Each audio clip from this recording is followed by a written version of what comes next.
মানুষ বাইরে অভিনয় করে, মানুষ সমাজের মানুষের সাথে বাইরে একটা অভিনয় করে। কোনো কোনো ক্ষেত্রে আমরা নিজেরাই নিজেদের সাথে অভিনয় করি। কথা সাহিত্যিক হুমায়ুন আহমেদের নাম শুনেছিলেন? শুনেছেন? ইন্তেকাল করেছেন। তিনি তার বইয়ের মধ্যে লিখেছিলেন যে এই পুরো দুনিয়াটা হচ্ছে অভিনয়ের মঞ্চ। কথা সাহিত্যিক তিনি বলছেন তার মতো করে এই পুরো দুনিয়াটাই অভিনয়ের মঞ্চ, আর আমরা সবাই নিজ নিজ জায়গায় অন্যের সাথে অভিনয় করছি। কোনো কোনো ক্ষেত্রে আমরা নিজেরা নিজেদের সাথে অভিনয় করছি। তিনি বলছিলেন আমরা সবাই অভিনেতা, আর সবচেয়ে বড় অভিনেতা হচ্ছে পলিটিশিয়ানরা, কারণ তাদেরকে অনেক বড় মঞ্চে অভিনয় করতে হয়। এটা আমার কথা না, হুমায়ুন আহমেদের কথা, পড়ে দেখেন তো। আল্লাহ পাক পাঠিয়েছেন তার ইবাদত করতে, আর এই বস্তুবাদী জগৎ আমাদেরকে ভুলিয়ে দিল কিভাবে? কয়েকটা প্রলোভন দিল। প্রথম প্রলোভন হচ্ছে টাকা, তারপরে জীবনে কি করব প্রতিষ্ঠিত হওয়ার চিন্তা, তারপরে চাই চাই আরও চাই এই একটা আকীদা দর্শন, তারপরে আমার স্ত্রী সন্তান আহার পরিবারের কি হবে, আর আরেকটা দর্শন আছে, এটাকে বলে চারবাক দর্শন। এবং দুঃখের সাথে বলতে হয় আমাদের রবীন্দ্রনাথ ঠাকুর কিন্তু এই দর্শনের মানুষ ছিলেন। চারবাক কিরকম? তার কবিতা পড়লে দেখবেন লেখা আছে, দুহাতে যা পাও হাত পেতে নাও, দুহাতে যা পাও হাত পেতে নাও, বাকির খাতা শূন্য থাক, বাকির খাতা শূন্য থাক। ঠিক চারবাক দর্শন। এটা ফিলোসফি পড়েছেন, এখানে অনেক টিচারও আছেন আমি জানি, তারা এই কথাগুলো বুঝবেন। চারবাক দর্শন কেমন? ঋণ করে ঘি খাও, ঋণ করে ঘি খাও, যতদিন বাঁচবে সুখে বাঁচবে, এটা হলো চারবাক দর্শন। তো দুহাতে যা পাও হাত পেতে নাও, বাকির খাতা শূন্য থাক, মিল আছে না?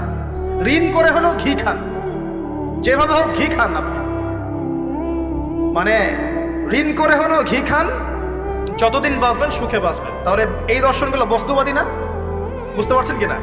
ম্যাটেরিয়ালিজম, বস্তুবাদিতা, মানে আপনি চোখের সামনে যা দেখছেন এই দুনিয়া, যেভাবে হোক অর্জন করে নেন, বাকির খাতা শূন্য থাক। ইসলামিক কনসেপ্ট এর টোটাল ডিফারেন্ট কনসেপ্ট। ইসলামের ঈমান, আকীদা, ইসলাম, পরকাল, মুহাম্মদ সাল্লাল্লাহু আলাইহি ওয়াসাল্লামের আদর্শ সম্পূর্ণ ডিফারেন্ট। আমরা বলি কি এই দুনিয়াতে আমরা মুসাফির, দুনিয়াতে আমরা কি মুসাফির, কে কতদিন থাকবো কোনো ঠিক নাই। নবীজি বলছেন, হে আব্দুল্লাহ বিন ওমর, তুমি দুনিয়াতে মুসাফিরের মতো থাকো, সকালবেলা উঠলে সন্ধ্যার অপেক্ষা করো না, সন্ধ্যাবেলা হলে সকালের অপেক্ষা করো। দর্শনের মধ্যে কত পার্থক্য না? আকাশ পাতাল পার্থক্য না? এখন যদি এই বস্তুবাদী দর্শন দিয়ে আপনি চলাফেরা করেন, তাহলে তো আপনার লাইফের অ্যাম্বিশন হবে একটা ফ্ল্যাট, আর ওটা এনি হাও আপনাকে অ্যাচিভ করতে হবে, legal way or illegal way, আপনাকে অ্যাচিভ করতেই হবে, অ্যাচিভ করতেই হবে, যেহেতু আপনার মোটিভটা হচ্ছে ম্যাটেরিয়ালিজম, বস্তুবাদিতা। আর নবী সাল্লাল্লাহু আলাইহি ওয়াসাল্লাম কি বলছেন? সকালে ঘুম থেকে উঠলে সন্ধ্যার অপেক্ষা করো না, সন্ধ্যাবেলায় থাকলে সকালের অপেক্ষা করো না। তুমি দুনিয়াতে মুসাফিরের মতো থাকো, তোমার যতটুকুতে দুনিয়া চলে যায় এতটুকুতে সন্তুষ্ট থাকো। নবীজি আরো বলছেন, তুমি কখনো উপরের দিকে চোখ দিয়ে হেঁটো না, রাস্তায় যখন হাঁটবে উপরের দিকে দেখো না। লা তানজুরু ইলা মান হুয়া আসফালা মিনকুম, যারা তোমাদের উপরে আছে ওদের দিকে দেখো না, বরং তুমি দেখো যে তোমার নিচে কারা আছে। আবার বলছি, নবীজি বলছেন, তোমরা হাঁটবে যখন রাস্তায় চলাফেরা করবে, তোমাদের উপরের দিকে দেখবে না, তোমাদের উপরে কারা আছে। অলওয়েজ দেখবা তোমাদের নিচে কারা আছে, তোমাদের চেয়ে খারাপ কারা আছে। এক ভাইকে আপনি দেখবেন আপনি সুস্থ, তার হাত নাই। আরেক ভাইকে দেখবেন আপনি সুস্থ, তার চোখ নাই। এক ভাইয়ের পা প্যারালাইজড হয়ে গেছে, এক ভাইয়ের বডি প্যারালাইজড, একজন হার্টের রোগী, একজন ডায়াবেটিসের রোগী। আপনি সুস্থ আছেন, অথচ ওই ব্যক্তির অনেক টাকা পয়সা আছে, আপনার নাই। এখানে কে ধনী বলেন দেখি, আপনি না সে? আপনার সুস্থতা আছে। আরেক ভাইয়ের অনেক বড় বড় ফ্ল্যাটস, কিন্তু আপনার এতটুকু নাই, ছোট্ট একটা বাসা। আপনার কষ্ট লাগে, আমারও যদি এমন হতো। ওই বাসায় গিয়ে দেখলেন যে ইন্টারনালি সে ব্যক্তি সুখে নাই, তার পরিবারে অশান্তি, হৃদ্যতা, ভালোবাসার বন্ধন নাই, আপনার পরিবারে আছে। একটা রিক্সাওয়ালা সারাদিন রিক্সা চালিয়ে 500-1000 টাকা আর্ন করে বাসায় চলে গেল, গিয়ে বাসা আলু ভর্তা, ডিম ভাজা, ডাল দিয়ে ভাত খাচ্ছে, সুখে আছে দিব্যি, বউয়ের সাথে গল্প করছে, চাঁদ দেখছে। আর সেই তো কবে আপনি ওয়াইফ কিনে চাঁদ দেখেছেন ঠিক নাই। আপনি টাকা অর্জন করার নেশায় বছরের পর বছর স্ত্রী থেকে দূরে আছে, দেখারই সৌভাগ্য হয় না। আসলে সুখ কাকে বলে? সুখটা কি জিনিস? ঢাকাবাসীকে সুখ বোঝানো দরকার। সুখটা কি জিনিস? সুখটা হচ্ছে ইন্টারনাল পিস। যখন আপনি বা আমি নিজেকেও বলছি, যখন আমরা আল্লাহকে পাবো, আল্লাহ পাকের ইবাদতের মধ্য দিয়ে, রাসূলের সুন্নতের মধ্য দিয়ে অল্পে তুষ্ট থাকতে পারবো, যা আছে এতে শুকরিয়া আদায় করব, আপনার চেয়ে সুখী মানুষ দুনিয়াতে কেউ নাই, কেউ নাই দুনিয়াতে। কিন্তু বস্তুবাদিতা আপনাকে এই আকীদা আদর্শ থেকে সম্পূর্ণ ডিমোটিভেট করে দিবে। আপনাকে খালি চাই আরো চাই। ওই যে দু হাতে যাবো হাত পেতে নাও, বাকির খাতা শূন্য থাকে। আর আমাদের দর্শন দু হাতে যাবো হাত পেতে নাও না, বরং দুনিয়াতে যতটুকু পাও এতটুকুতে সন্তুষ্ট থাকো, বাকির খাতা শূন্য থাক না, বাকির খাতা পূর্ণ হোক।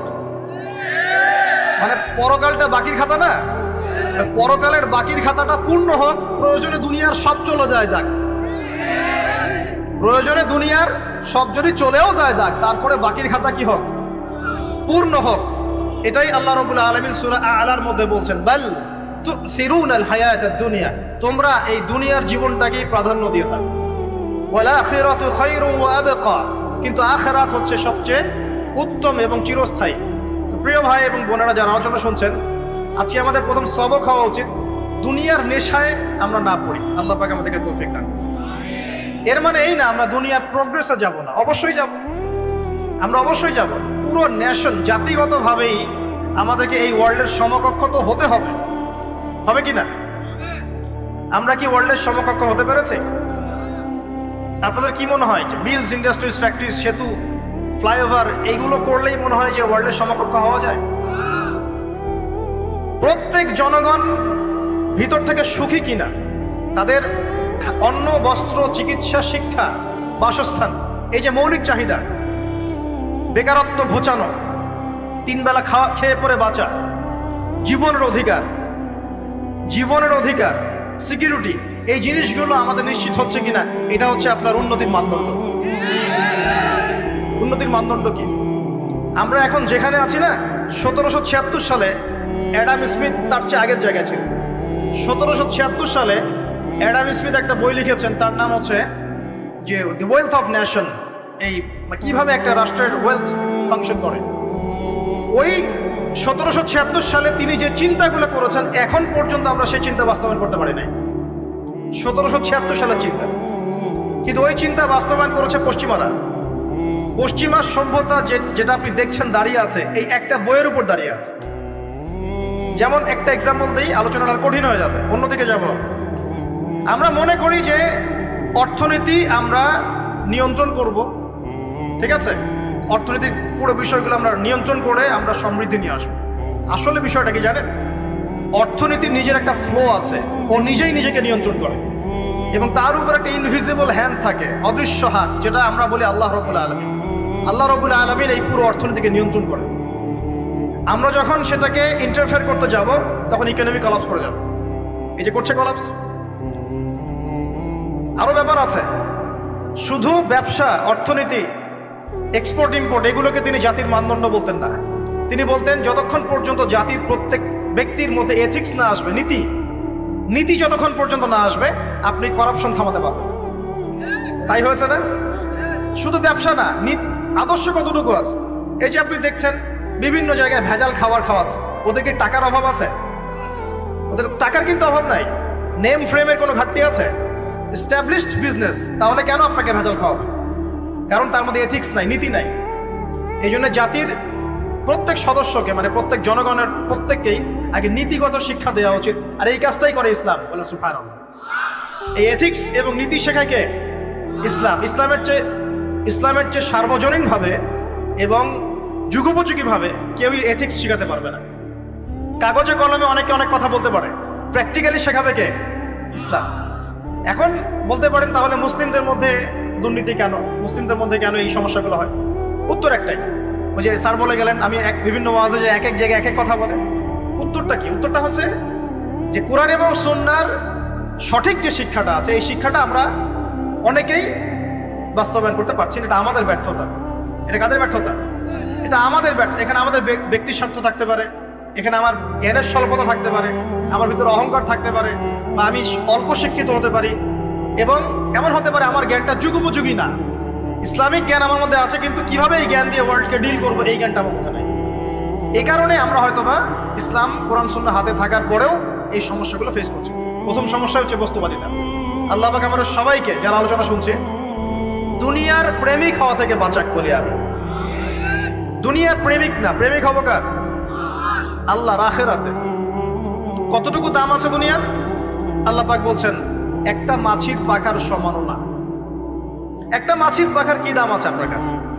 আল্লাহ পাক বলছেন পুরো দুনিয়ার দাম আমার কাছে যদি একটা মাছির পাখার সমান হতো, তাহলে এই দুনিয়াতে কোনো কাফের মুশরিক পানি পান করতে পারত। তার মানে এই দুনিয়াতে যা করো করো, আমার তো কোনো দামই নাই দুনিয়ার। কালকেই তো আমি দুনিয়া ধ্বংস করবো। আর ওই যে দুই জাতির কথা বললাম, জিন এবং মানব জাতি, আপনারা সূরা আর রহমান পড়বেন। রহমান নামটা অনেক ব্যাপক, দয়াময়ের নাম। তার মানে আল্লাহ পাক মার্সিফুল, মোস্ট মার্সিফুল। কিন্তু এই সূরা আর রহমানেই একটা ভয়ঙ্কর আয়াত আছে, কি?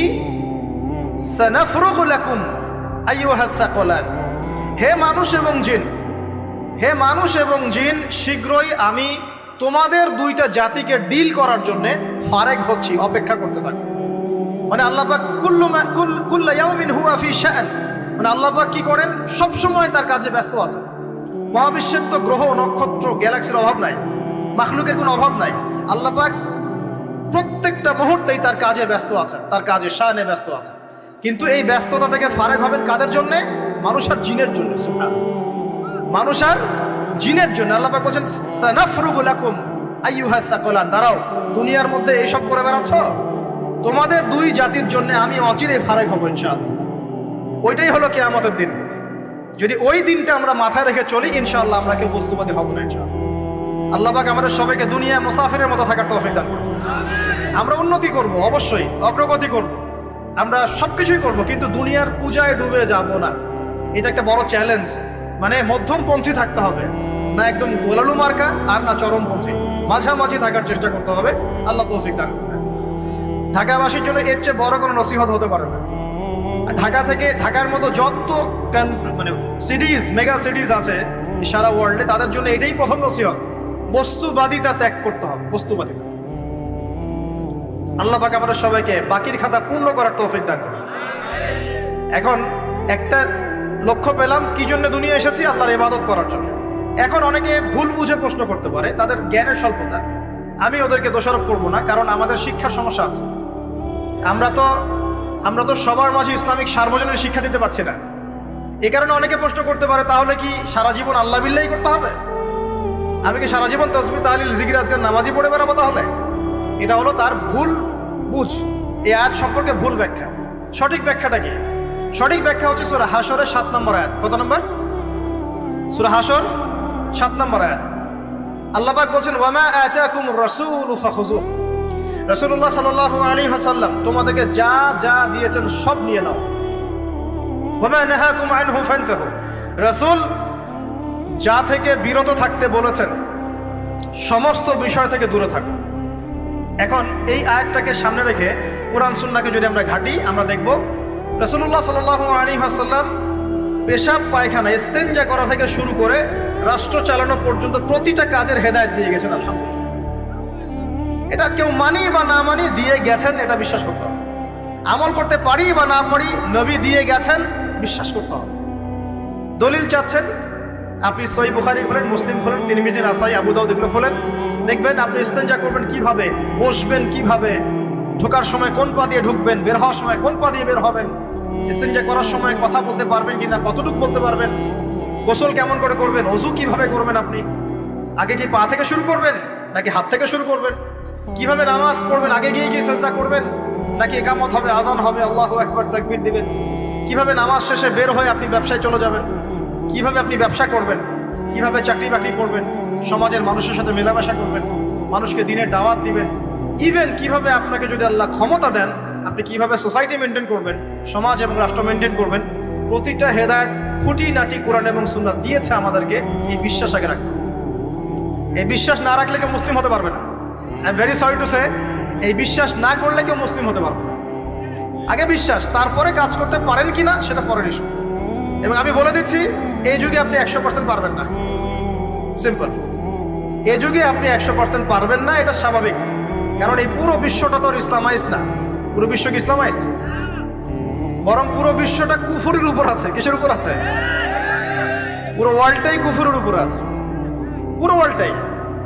একটা এক্সাম্পল দিয়ে আমি প্রমাণ করতে পারি, একটা এক্সাম্পল খালি। আল্লাহ পাক বলছে সূরা মুলক, রাতের বেলা পড়তে হয় না সূরা মুলক? রাতের বেলা সূরা মুলক পড়তে হয়, যে পড়বে তার কবরের আযাব হবে না ইনশাআল্লাহ। কবরের আযাব থেকে আল্লাহ পাক তাকে বাঁচাবেন ইনশাআল্লাহ। সূরা মুলক তেলাওয়াত করতে হবে রাতের বেলা। এই সূরার প্রথম আয়াতে আল্লাহ বলেছেন তাবারাকাল্লাযী, বরকতময় সেই আল্লাহ, বিয়াদিহিল মুলক, যার হাতে পুরো মহাবিশ্বের ক্ষমতা। কার ক্ষমতা? তাবারাকাল্লাযী বিয়াদিহিল মুলক, বরকতময় সেই আল্লাহ যার হাতে পুরো মহাবিশ্বের ক্ষমতা, সার্বভৌমত্ব। ক্ষমতার বাংলা কি বলতে পারি আমরা?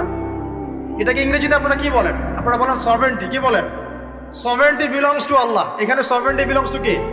আল্লাহ। কিন্তু এই পুরো বিশ্বের সার্বভৌমত্বের মালিক কি এখন আল্লাহ বাকি আছে? মানুষ নিজের হাতে নিয়ে নিয়েছে। কথা বুঝতে পারছেন না? পুরো বিশ্বে আল্লাহর সার্বভৌমত্ব চলে এখন, মানুষের সার্বভৌমত্ব চলে এখন। তো পুরো ওয়ার্ল্ডটাই কুফরের উপর আছে না? বিশ্বটাই কুফরের উপর। এখন বাদ দেন, এই ওয়ার্ল্ডে আপনি 100% ইসলাম ডিল করতে পারবেন না, সিম্পল। কিন্তু আগে বিশ্বাস করেন যে একদম টয়লেট থেকে শুরু করে আসমান পর্যন্ত সবকিছুই হেদায়েত কোথায় আছে? কোরআন শুনে আছে কি নাই? এখন মানতে পারি না, সেটা আলাদা ইস্যু। কেউ বিশ্বাস করেছে, মানতে পারে না, আল্লাহ তাকে মাফ করে দিবে ইনশাআল্লাহ। বিশ্বাস করেছি, মানতে পারিনি, আল্লাহ মানে বিশ্বাস করেছি, আমল করতে পারি নাই, হে আল্লাহ আমল করতে গিয়েছি, প্রতিবন্ধকতা পেয়েছি, সমাজ এমন ছিল না, বিশ্ব এমন ছিল না, আমি পারি নাই, আল্লাহ মাফ করে দাও। ইনশাআল্লাহ আল্লাহ মাফ করে দিবেন ইনশাআল্লাহ। কারণ আল্লাহ পাক বলেছেন, কারো আমল নামায় যদি শিরকের পাপ না থাকে, যে কোনো গুনাহ আল্লাহ যাকে ইচ্ছা মাফ করে দিবেন। আমল নামায় এখানে শিরকের পাপ রাখা যাবে না, যে কোনো গুনাহ আল্লাহ যাকে ইচ্ছা মাফ করতে পারেন। বুঝাচ্ছি, মনে করেন একজন জেনা করেছেন, আল্লাহ মাফ করুন। ওই জেনাকার ব্যক্তি যদি বিনা তওবাতেও মারা যায়, তওবা করে নাই, বিনা তওবাতেও মারা যায়, কাল কিয়ামতের মাঠে আল্লাহ পাক তাকেও মাফ করতে পারেন।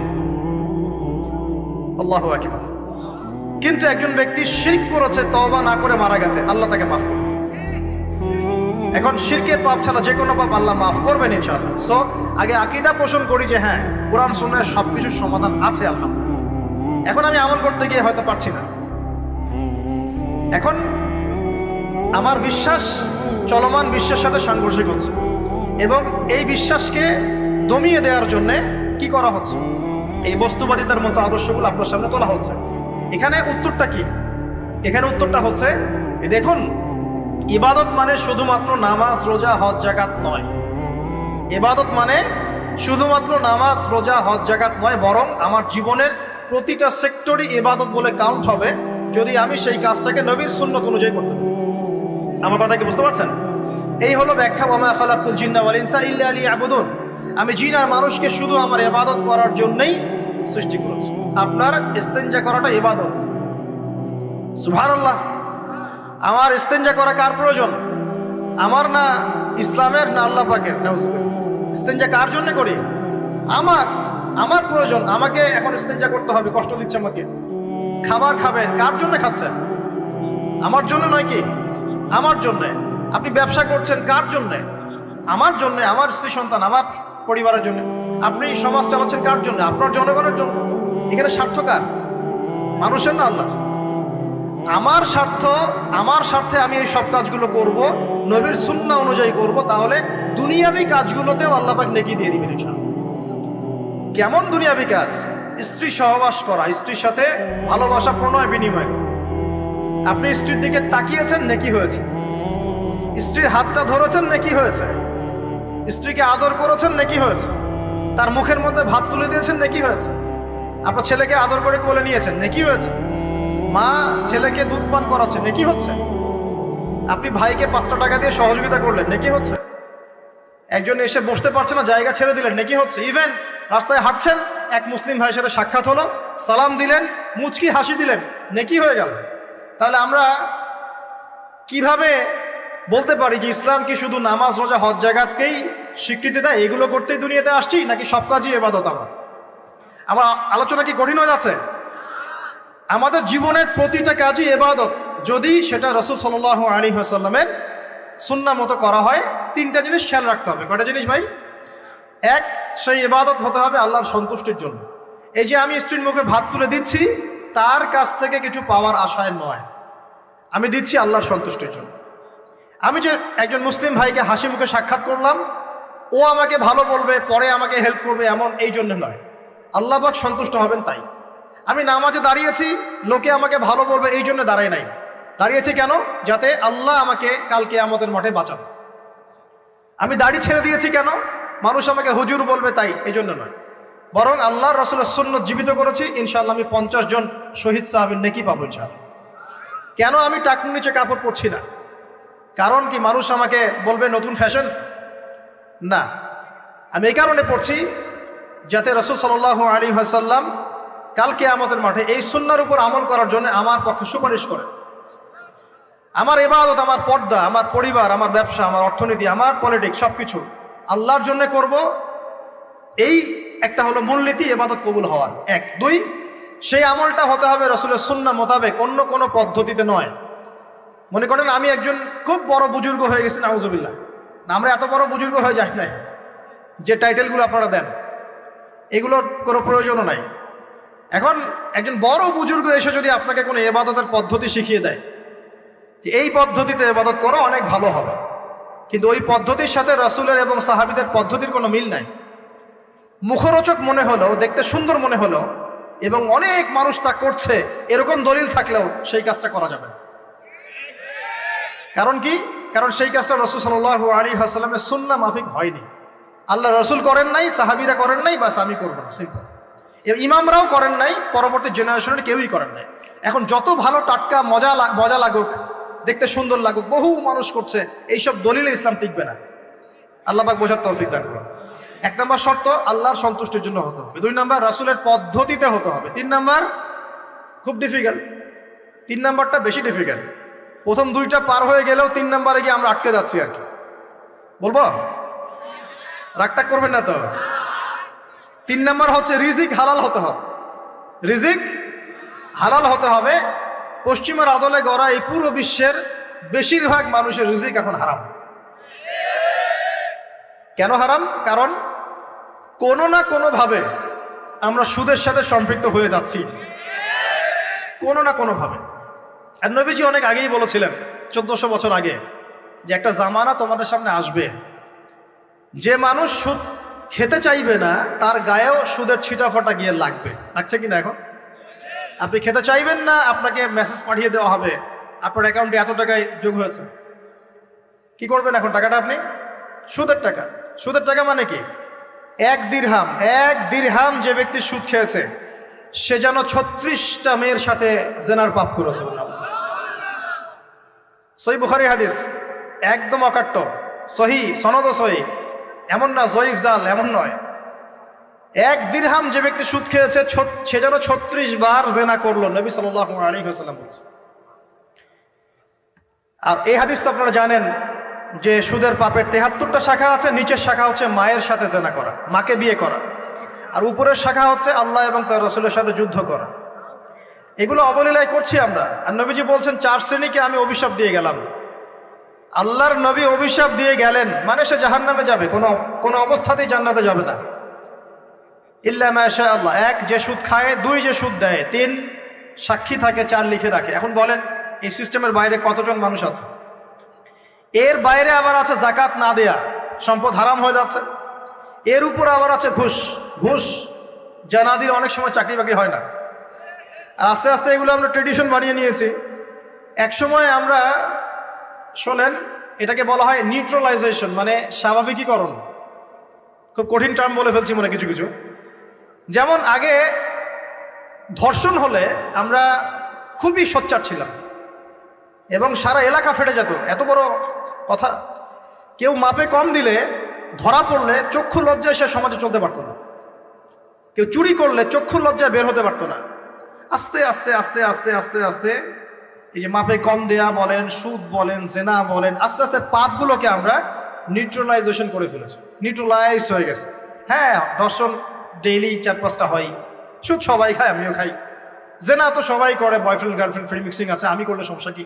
ওর তো 4টা, আমার তো মাত্র 1টা। ওর চেয়ে আমি ভালো। ওর 5টা বয়ফ্রেন্ড, আমার তো 1টা। ওর 4টা গার্লফ্রেন্ড, আমার তো 1টা। আমি তো ভালো। আমার ছেলে খুব ভালো, শুধু মাঝে মাঝে একটু ড্রিঙ্কস করে, ব্যাপারটা এরকম আর কি। তো এই যে পাপকে নিউট্রালাইজেশন করা হচ্ছে আস্তে আস্তে, স্বাভাবিকীকরণ। এই ফ্লোতে আমরা মোটামুটি সবাই পড়ে গিয়ে এখন রিজিক হারাম হয়ে যাচ্ছে। ঘুষ দিতে হয় না, চাকরি হবে না। আবার দেখেন জাকাত না দেওয়ার মধ্য দিয়ে রিজিক হারাম করে ফেলছি, সুদ খাওয়ার মধ্য দিয়ে করছি, ঘুষ নেওয়ার মধ্য দিয়ে করছি, কোনো কোনো ক্ষেত্রে করাপশন, অন্যের সম্পদ আত্মসাতের মধ্য দিয়ে করছি। এর বাইরে যারা ব্যবসা করছি, আমরা যে দুধে দেওয়া তুলসী পাতা এমনও নয়, কোনো কোনো সময় মাপে কম দিচ্ছি। এই যে টাটকা জিনিস বলে ভেজাল খাওয়াচ্ছি, 3 দিনের বাসি তেল দিয়ে ইফতার রান্না করে খাওয়াই দিবে, বলবে একদম টাটকা জিনিস। রমজান মাস আসছে সামনে না, কত যে মানুষ বের হবে যারা তারাবির নামাজ পড়বে একদম 20 রাকাত, ওখানে রাকাত নিয়ে ঝগড়া হবে। ঠিক ওরাই যখন দেখবেন বিকালে দুপুরে ইফতার বিক্রি করবে, বিভিন্ন পণ্য বিক্রি করবে, দেখবেন যে দুনিয়ার বাসি পচা আপনাকে খাওয়াই দিবে। এই শ্রেণীর মানুষের ধারণা যে লা ইলাহা ইল্লাল্লাহ শুধু মসজিদে আছে, বাজারে নাই। এটা ধারণা লা ইলাহা ইল্লাল্লাহ মুহাম্মাদুর রাসূলুল্লাহ এটা মসজিদে আছে, বাজারে সমাজে অন্য জায়গায় নাই। এটা তাদের ধারণা। তাদের এই ধারণা অচিরেই ভাঙবে যখন মৃত্যুর দূত চলে আসবে। তখন বুঝবে লা ইলাহা ইল্লাল্লাহ একটা সার্বজনীন কালিমা, যেটা জীবনের সব ক্ষেত্রেই চলতে হবে। আল্লাহ পাক আমাদেরকে বোঝার তৌফিক দান। তো ব্যবসা করছি আলহামদুলিল্লাহ, অ্যাটলিস্ট সুদ খাচ্ছি না।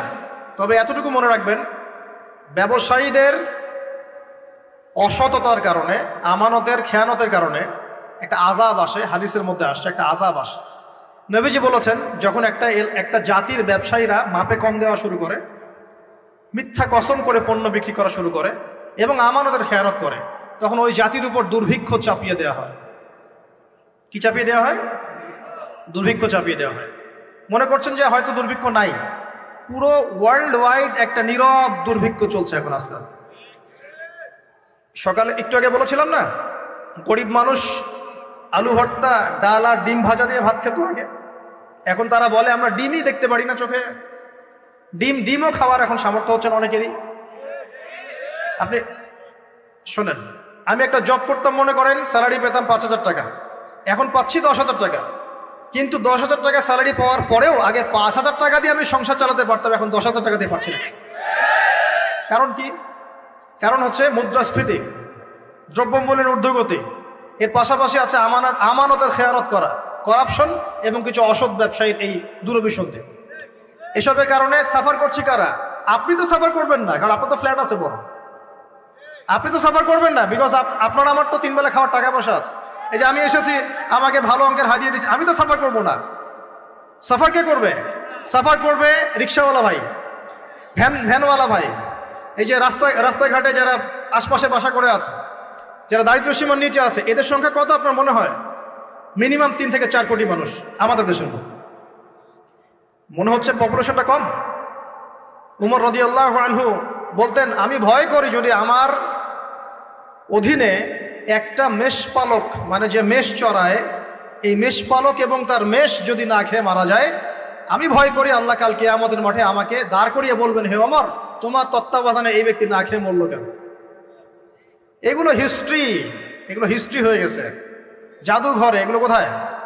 যা মিউজিয়ামে, হিস্ট্রি মিউজিয়ামে। কিন্তু এটাই ইসলাম। এখন সলিউশন কি? একটু এই জায়গায় কথা বলে সামনে যাই, একটু মনোযোগ দেন। সলিউশনটা কি? প্রথম কথা হচ্ছে আমাদের সবাইকে আমানতদার হতে হবে ভাই, প্লিজ। যে যার জায়গা থেকে আমানতের পরিচয় দিয়ে আল্লাহ পাক তৌফিক দান করুন। 2 নাম্বার, অল্পে তুষ্ট থাকার চেষ্টা করতে হবে। অল্পে তুষ্ট থাকার চেষ্টা করি, আল্লাহ তৌফিক দান করুন। 3 নাম্বার, কোনো প্রকার সম্পদ অপচয় করা যাবে না। কোনো প্রকার সম্পদ না, ব্যক্তিগত না সোশ্যাল, না আমরা জনগণ, রাষ্ট্রীয় সম্পদ, কোনোভাবেই সম্পদ অপচয় করা যাবে না। আমরা প্রচুর অপচয় করি, প্রচুর। আমরা জনগণরাই করি। আমরা কি দুধে দেওয়া তুলসী পাতা মনে করছেন নাকি? জনগণ দুধে দেওয়া তুলসী পাতা মনে করছে? কে বলেছে মাপে কম দিতে? ওকে সরকার ফোর্স করেছে? ও দিল কেন? কে পাপে? এখানে কার দোষ বলেন? আমরা অলওয়েজ আঙ্গুল উপরের দিকে, সবার আগে আঙ্গুল হবে এই দিকে, নিজের দিকে। আমরা অলওয়েজ মানুষের ফেস দেখার চেষ্টা করি। আগে ফেস দেখবো, আয়নায় নিজের ফেস, তারপরে মানুষের ফেস। আমরা মাপে কম দিই, আমরাই তো সুদ খাচ্ছি, আমরাই ঘুষ নিচ্ছি, আমরা দুর্নীতি করছি, আমরা মানুষের সম্পদ অন্যায়ভাবে হস্তক্ষেপ করছি, আমরা রাষ্ট্রের সম্পদ অপচয় করছি, আমরা সিগন্যাল দিয়েছে, আপনি মানলেন না। তো সিগন্যাল দিয়েছে, মানলেন না, এখানে তো আপনি খেয়ানত করলেন। টোল দিয়েছে, টোল, আপনি ফুস করে গাড়িটা টান দিয়ে চলে গেলেন, আপনি তো খেয়ানত করলেন এখানে। এই ট্যাক্স তো রাষ্ট্রের পাওনা ছিল, দীর্ঘদিন বিল পড়ে আছে, আপনি দিচ্ছেন না বিল, ট্যাক্সের টাকা দিচ্ছেন না, বিল দিচ্ছেন, আপনি তো খেয়ানত করছেন। এই হিউজ অ্যামাউন্ট অফ যদি করাপ্টেড মানিগুলোকে এক জায়গায় করা যায় না, বাংলাদেশ হবে নিউ ইয়র্ক, একদম এক থেকে নিউ ইয়র্ক। বস্তুবাদিতার কথা বলছি, বস্তুবাদিতার দিক থেকে, কনস্ট্রাকশন এইসবের দিক থেকে আর কি, life first lane of life, এই দিক থেকে যে জিডিপি এরকম থাকবে যদি সব করাপশনের টাকাগুলোকে আপনি জড়ো করতে পারতেন। কিভাবে সম্ভব? কে নিবে এই উদ্যোগ? আল্লাহ পাক এমন ব্যক্তিত্ব উপর থেকে নিয়ে আসুন বলি আমি। দোয়া করতে কোনো দোষ আছে? X Y Z whoever he is, এটা বড় কথা না। বড় কথা হচ্ছে কার হাতে ইনসাফ প্রতিষ্ঠা হয়। আল্লাহ পাক তৌফিক দান। আল্লাহ পাক আমাদের সবাইকে তৌফিক দান, সবাইকে সবার জায়গা থেকে সৎ হওয়ার তৌফিক দান। আল্লাহ পাক সবার আগে আমাকে সৎ হওয়ার তৌফিক দান করুন এবং আপনাদের সবাইকে সৎ হওয়ার তৌফিক দান করুন। আগে ভালো মানুষ হই, আগে ভালো মানুষ হই। আমি আমাদের মাদ্রাসার স্কুলের টিচারদেরকে আগে বোঝাই, এটা ছাত্রদেরকে এই পুঁথিগত বিদ্যা পরে শেখান, আগে শিখান তারা কিভাবে ভালো মানুষ হবে, ওদেরকে মোরালিটি শিখান, এথিক্স শিখান। বই পুস্তকে ডিগ্রি সার্টিফিকেট অর্জন করে আমি কি করব যদি আমি ভিতর থেকে মানুষ হতে না পারি? অনেক ডিগ্রি আছে আমার, কিন্তু আমি তো হিংসা করি মানুষকে, আমি আত্ম অহংকারে ভোগী, আমি অন্যের উন্নতি দেখতে পারি না, আমি মিথ্যা বলছি, প্রতারণা করছি, তাহলে আমি তো ভিতর থেকে পুঁথিগত বিদ্যায় দক্ষ হয়ে আল্লাহর কাছে পার পাবো না। পাবো? আল্লাহ পাক আমাদের সবাইকে ভিতর থেকে ভালো হওয়ার তৌফিক দান করুন বলি আমি। এটা করতে হলে প্রথম ট্র্যাক যেটা বললাম ভাই, দুনিয়ার নেশায় ডুবে যাওয়া যাবে না। দুনিয়াকে আমরা মনে করব দুনিয়া আমার প্রয়োজন, যতটুকু আমার হয়ে যায় সন্তুষ্ট থাকবে। আমরা অল্পতে তুষ্ট থাকার মানসিকতা লালন করি, আল্লাহ পাক তৌফিক দান করুন। এরপর দুনিয়ায় আসার উদ্দেশ্যটা মাথায় রাখবো, এসেছি কি করতে? আল্লাহর ইবাদত করতে। আর এই প্রশ্নের উত্তর আমরা বের করে নিয়ে আসলাম, ইবাদত মানে শুধু নামাজ রোজা হজ জাকাত নয়। ইবাদত মানে আমার জীবনের প্রতিটা কাজই ইবাদত। 3 শর্ত পূরণ করতে হবে। 1, আল্লাহর জন্য হতে হবে। 2, রাসূলের সুন্নাহ মাফিক হতে হবে।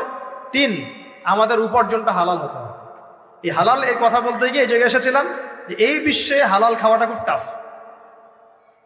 টাফ, কিন্তু অসম্ভব না। এখানে এই আয়াতের উপর আমল করলেই ইনশাআল্লাহ আল্লাহ মাফ করে দিবেন। সেটা হলো ফাত্তাকুল্লাহা মাসতাতা'তুম, ফাত্তাকুল্লাহা মাসতাতা'তুম। আল্লাহ পাক বলেছেন তোমরা সাধ্য মতো আল্লাহকে ভয় করো, তোমরা সাধ্য মতো ভয় করো। আমি বেঁচে থাকার চেষ্টা করি, আল্লাহ ওই চেষ্টাটাই দেখবেন ইনশাআল্লাহ। 3টা জিনিস আমি আপনাদের মধ্যে ঢুকিয়ে দিতে চাই আজকের লেকচারে, যেটা আমি নিজের মধ্যে নিয়ে চলি যেদিন থেকে ইসলামের বুঝ এসেছে ওই দিন থেকে। 1, স্বপ্ন। 1 কি? স্বপ্ন। আপনি স্বপ্ন দেখতে শেখেন, ড্রিম বিগ। আপনি বড় স্বপ্ন দেখতে শেখেন। স্বপ্ন দেখেন যে ইনশাআল্লাহ একদিন পুরো বাংলাদেশ কেন পুরো বিশ্বে ইসলামের জয় জয়কার হবে ইনশাআল্লাহ। কথিত ইসলাম না, প্রকৃত ইসলাম ইনশাআল্লাহ। কথিত আর প্রকৃত ইসলাম কিন্তু এক না। কথিত ইসলাম মানে ইসলামের নামে ধর্ম ব্যবসাও আছে, ইসলামের নামে মাজার পূজা আছে, ইসলামের নামে অনেক ভণ্ডামি আছে না? ইসলামের নামে অনেক কিছু চলে যেগুলো আসলে ইসলামের সাথে সম্পর্কিত না, মানুষ করছে, মানুষ ইসলাম মনে করে। আমরা কথিত ইসলামের কথা বলছি না, প্রকৃত ইসলামের কথা বলছি। কোন ইসলাম? যে ইসলাম রাসূল সাল্লাল্লাহু আলাইহি ওয়াসাল্লামের যুগে ছিল, সেই ইসলাম। যে ইসলাম আবু বকর সিদ্দিকের যুগে ছিল, যে ইসলাম উমর ইবনুল খাত্তাবের যুগে ছিল, যে ইসলাম উসমান আলী রাদিয়াল্লাহু আনহুমা তাদের যুগে ছিল, যে ইসলাম আদম থেকে নিয়ে মুহাম্মদ সাল্লাল্লাহু আলাইহি ওয়াসাল্লাম পর্যন্ত 1,24,000 নবী রাসূল আল্লাহর জমিনে প্রতিষ্ঠা করে গেছেন, ওই ইসলামের কথা বলছি।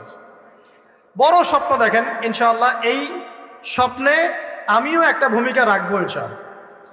এই স্বপ্নটা নিজের মধ্যে সেট করে, তাহলে আপনার মধ্য দিয়েও ইসলাম একটা খেদমত পাবে ইনশাআল্লাহ।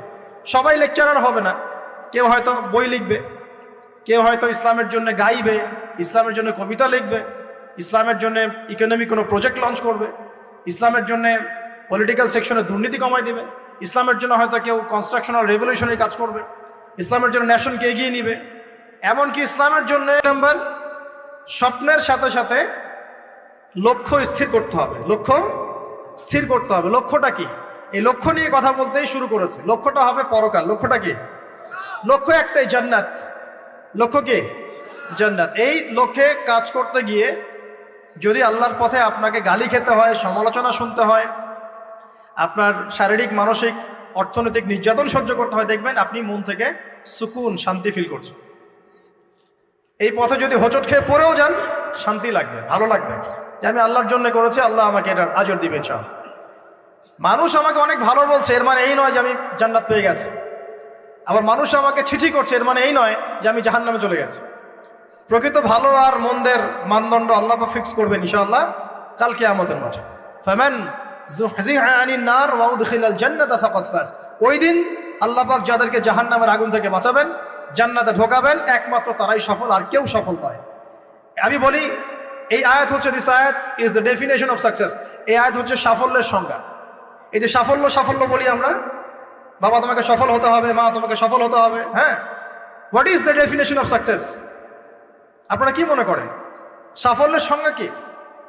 দিস আয়াত, এই আয়াত সূরা আলে ইমরান দ্য ভার্স নাম্বার 185, 185 নম্বর আয়াত সূরা আলে ইমরান। এই আয়াতটা হচ্ছে দ্য ডেফিনেশন অফ সাকসেস, সাফল্যের সংজ্ঞা। ফামান যুহজিহা আনিন নার ওয়া উদখিলাল জান্নাতা ফাকাদ ফাজ।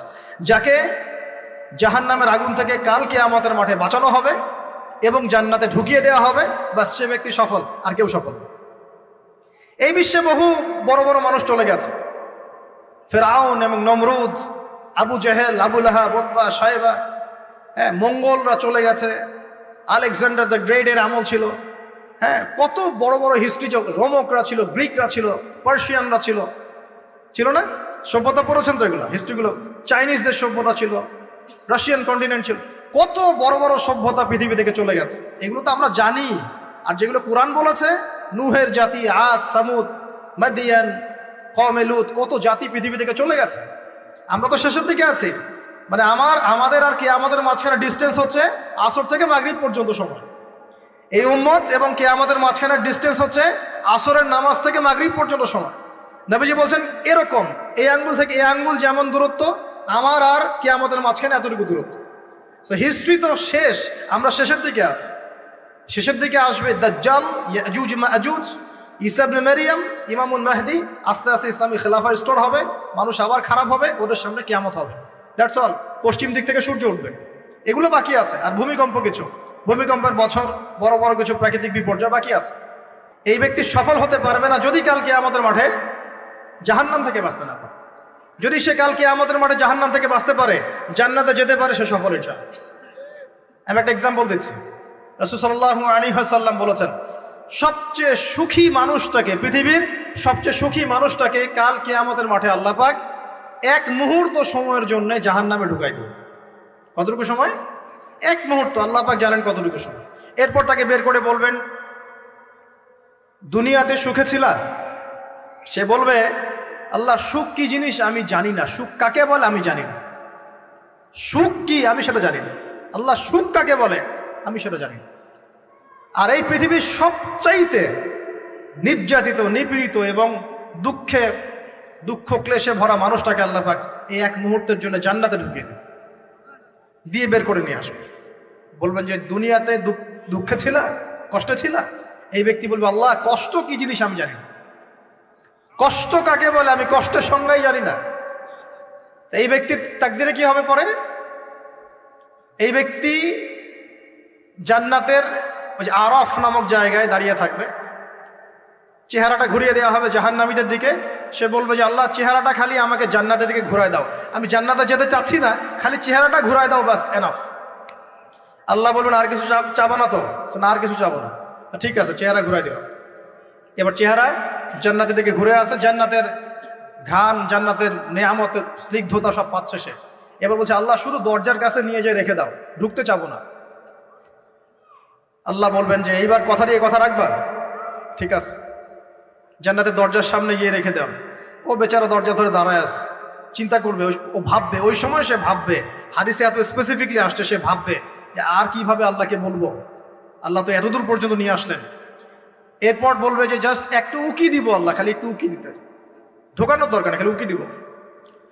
আল্লাহ পাক বলবেন, দেখো আদম সন্তান, তোমরা কিন্তু কথা খুব কম রাখো। আদম সন্তান, তোমরা কথা দিয়ে কথা রাখতে পারো না। ওই যে আদম আলাইহিস সালামকে বলা হয়েছিল না, ওয়ালা তাকরাবা হাযিহি শাজারা, তোমরা গাছের কাছে যেও না, তাও তারা গাছের কাছে চলে গেলেন। তোমরা কথা দিয়ে কথা রাখো না। এবার উকি দিয়ে সে বলবে, আল্লাহ এতদূর যখন নিয়ে আসছো, আল্লাহ আমাকে আর এখান থেকে দূরে ঠেলে দিও না, আমাকে ঢুকাই দাও আল্লাহ জান্নাতে। আল্লাহ পাক তাকে জান্নাতে ঢুকাই দিবেন এবং এই দুনিয়ার চাইতে 10 গুণ বড় জান্নাত তাকে দিবেন ইনশাআল্লাহ।